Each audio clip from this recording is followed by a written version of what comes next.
morning, friends. A little rain still in the area, now in the Lynchburg and Southside areas. Mixed precip, northern Lynchburg zone.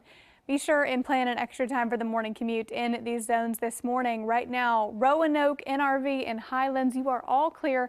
Finally seeing a break from the precip, but the clouds, unfortunately, are still hanging around along with the cold temperatures. Roanoke 34 degrees along with Bedford and Rocky Mount. Hot Springs 38 currently, Alta Vista 34, and Lynchburg, Pulaski as well. Very popular number this morning.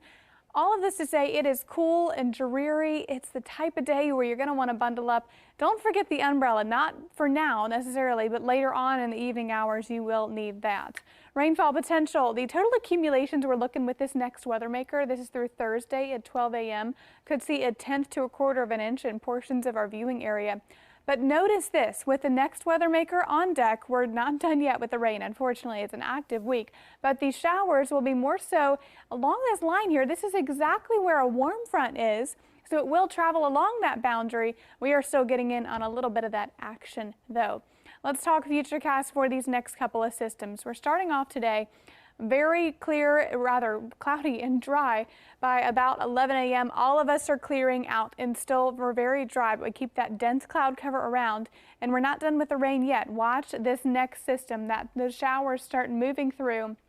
And we're looking at them overtaking the region between 2 to 4 p.m.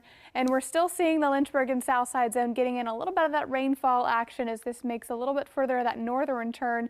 So it does miss parts of the southern I-95 corridor, but central and northern Virginia is still seeing the rainy day.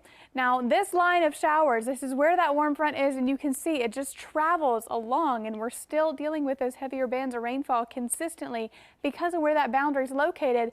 We're dry for most of us here in Southwest Virginia, but you will notice each day we have the opportunity of just a couple of very isolated hit or miss showers. This is not a widespread event, but each day we have the chance of those very sparse showers in the mix with variable cloud conditions. But each of these days, we're still very warm, absurdly warm, and in some areas we could even tie some records. But what you'll notice here is a lot of these showers, they could be just a couple of pop-ups, very, very hit or miss as we are continuing along. But this morning, we've wrapped up the freezing rain potential. We're no longer accumulating any freezing rain, but in the Highland zone especially, we have likely picked up a glaze within the past couple of hours. Now, zone by zone today, we are in the 50s for our high temperatures with our 7-day forecast. 50s today and eventually 70s and 80s to close out the latter half of our work week on into the weekend. Thunderstorms daily Saturday through Monday.